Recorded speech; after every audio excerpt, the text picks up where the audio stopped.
Hello, Eugenetics. Good day. Today, I would like to shout out for Danny Ninyal from New Zealand, who suggested a title "Whispers from the Wings: A Steward's Memoir." Thank you, Mr. Danny Ninyal. Shout out to Franco Rosal, who suggested Tales and Turbulence.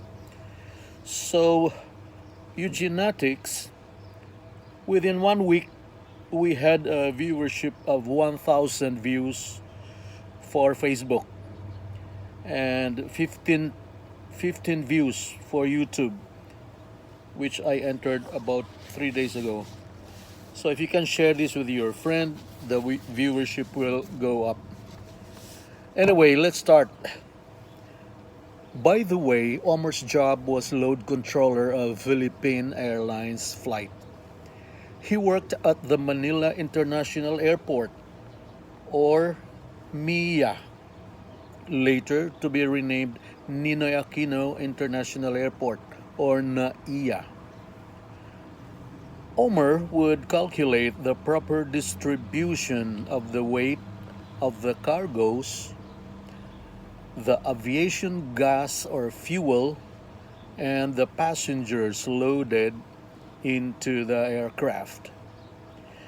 The purpose of this was to be able for the aircraft to take off safely and fly balanced.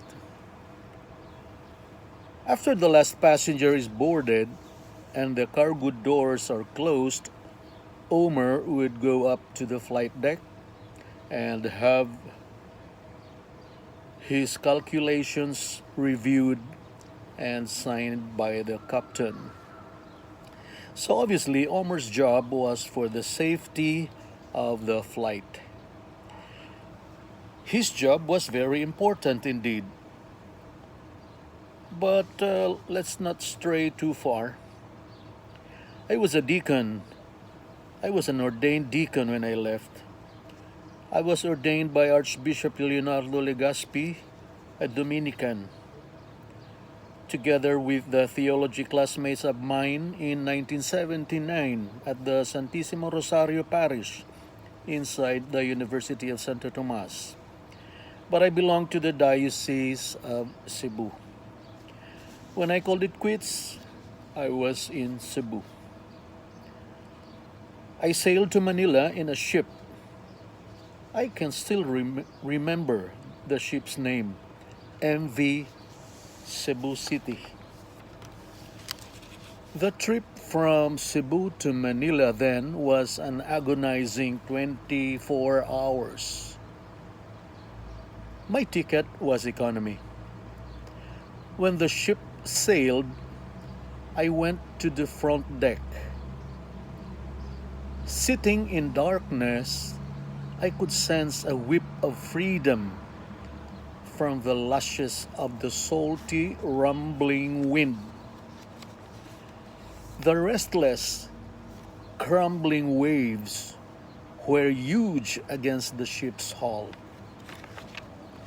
Throughout the trip, each face I saw scratched my imagination, the way I scratched an itch on my back that stubbornly refused to leave. What were their lives behind them? Where are they going? Was any one of them like me, uncertain of what life was ahead of me? The different odors around me helped a lot in putting me awake all night.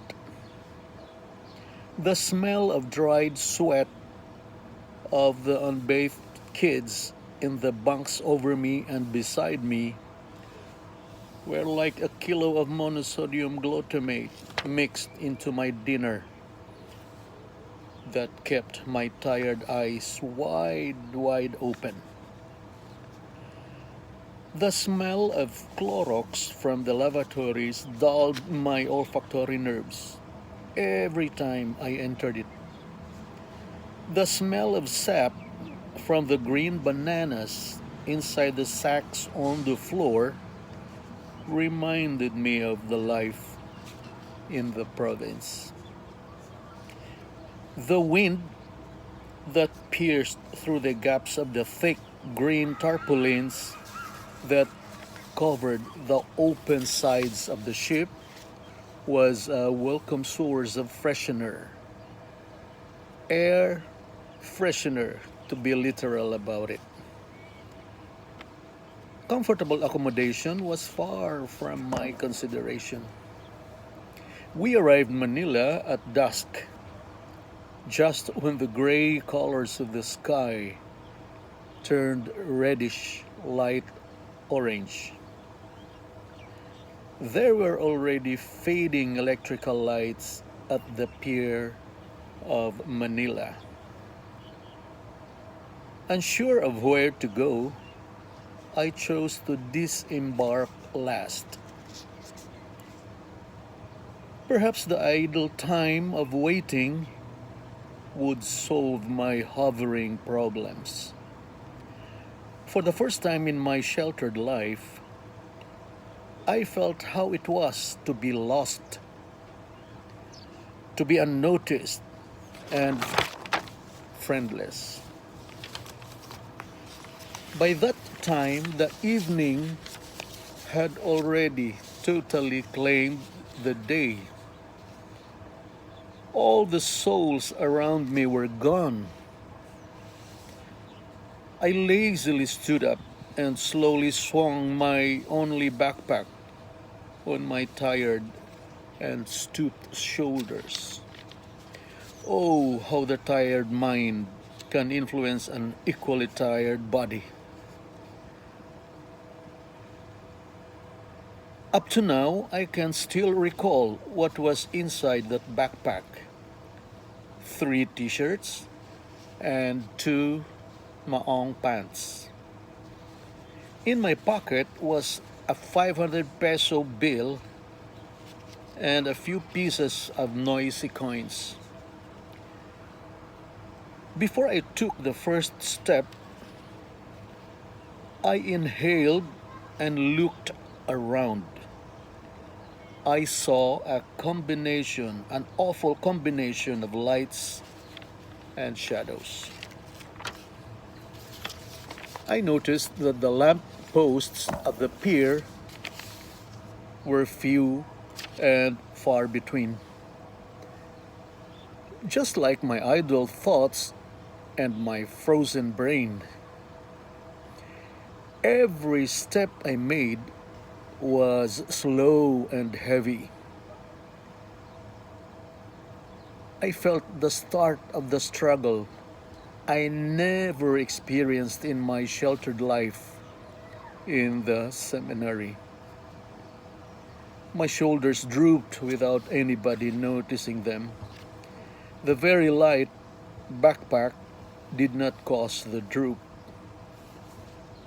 It was the uncertainty of entering a big city without a job to fall on.